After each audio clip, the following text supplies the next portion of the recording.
Hi, my name is Vijay Sarvotham and I'm from Bangalore. I am a non-invasive spine specialist. So here we are here today to speak about the issues of the back, which is normally called as a slip disc or a back pain, which is very much in common, which can happen anywhere in the neck or in the mid back or the lower back. Here I'm here to talk about how rampant these issues have become over the last few years.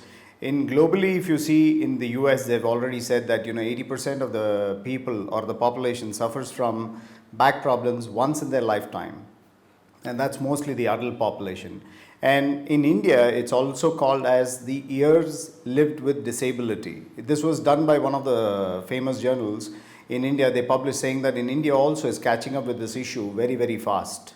And with the age groups, and with my experience, I would say with the age groups for the last 25 years, with my experience, I see that the age is falling short. Like people who are in the older age groups are now fading out, but the younger generations are catching up with these back issues very, very rampantly. And going forward, with the issues like why the back problems are becoming more and more rampant is basically because of lifestyle. And with my experience, I've seen that a lot of them have issues which are like based out of gut health, which I see the most in common, and lot of mental pressure and emotional issues also triggers of these back pains. So here we talk about an aspect called as FUD with back pains. So here FUD means fear, uncertainty, and doubt. So whenever a person has a back problem, he always encounters a fear, saying that what happens to his future, what happens to his back, how will he go ahead in the future, and so on.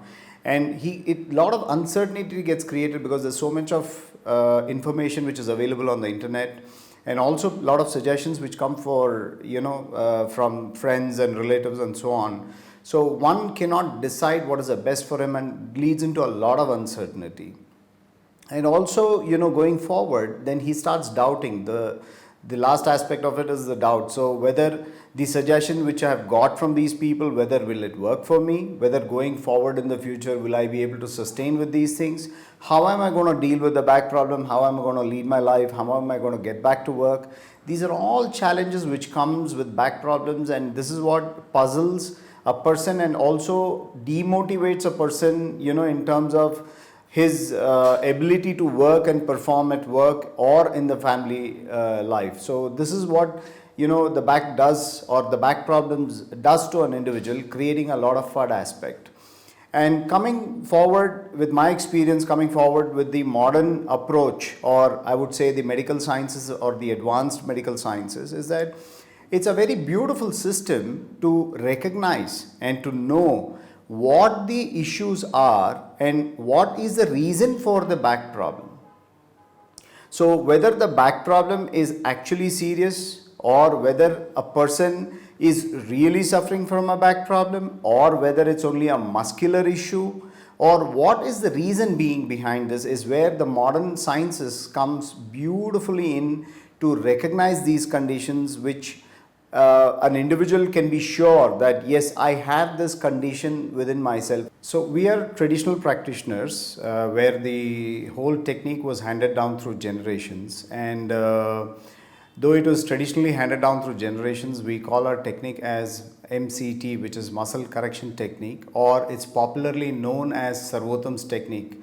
So Sarvotham is my father's name, so who actually brought this whole thing into the limelight, and which he started serving people from the late 70s. And from then on, there's never been a look back. My father, V. Sarvotham, hails from Mysore, and which is in the Karnataka state, and he's the one who mastered these techniques over the years and then passed it on to the next generation, which is me. And I'm Vijay Sarvotham, and I started my practice from the year 1997, and then on I started popularizing this technique called as MCT, which is again muscle correction technique, or popularly known as Sarvotham's technique.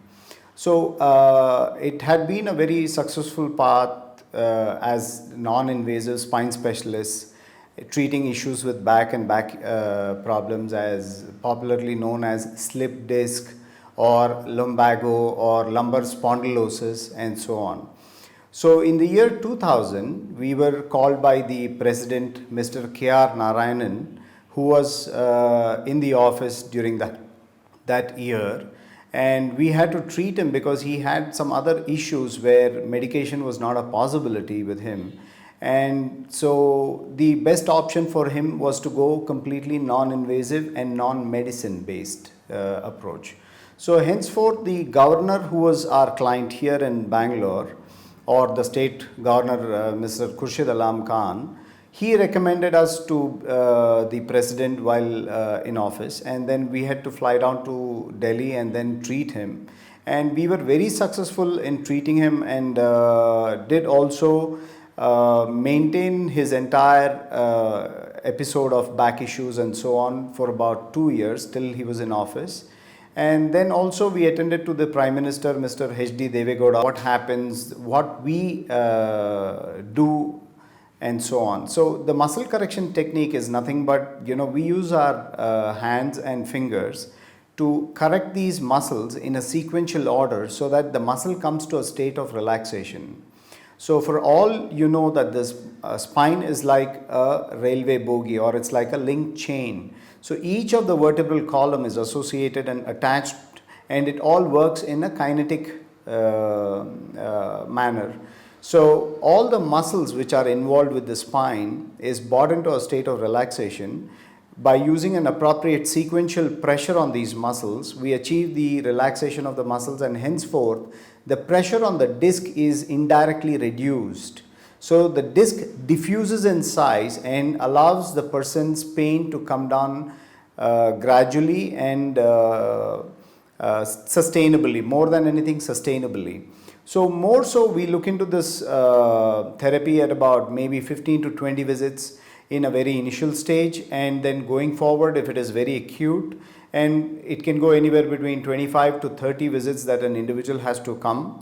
And once he goes through this whole process, a result of about 60-70% is achieved initially, and then going forward with time, the person heals automatically on his own, depending on a modification of his lifestyle and maintaining this condition. He can achieve it up to about 80%. So that's how. Sometimes when the issues are very chronic or very acute, that's a time we may require a few follow-up sessions. But by and large, people settle down with about 15 to 20 visits on an average. The beauty about the whole technique, it's non-cumbersome, and it's 100% non-invasive, and it's with nil side effect. And we must have treated over about 30,000 people successfully, and so far everybody is doing good. So that's how the technique has been surviving from the late 70s till now. My vision for this is that this whole system of traditional should integrate into the modern society, or the modern medication, or the modern sciences is what I would call it, in terms of rationalizing these old traditional practices. Because the traditional healers or practitioners of my kind, we don't have the skill sets to rationalize what we do, but the modern medication or the modern sciences have the ability or skills to get this rationalization at great ease, and also have the ability to validate these systems in a very beautiful way, so that it can reach the wider audience, which is the public, through mediums like physical therapists, or it can be an add-on course, or it can be a system which everybody can adapt and move forward in their life.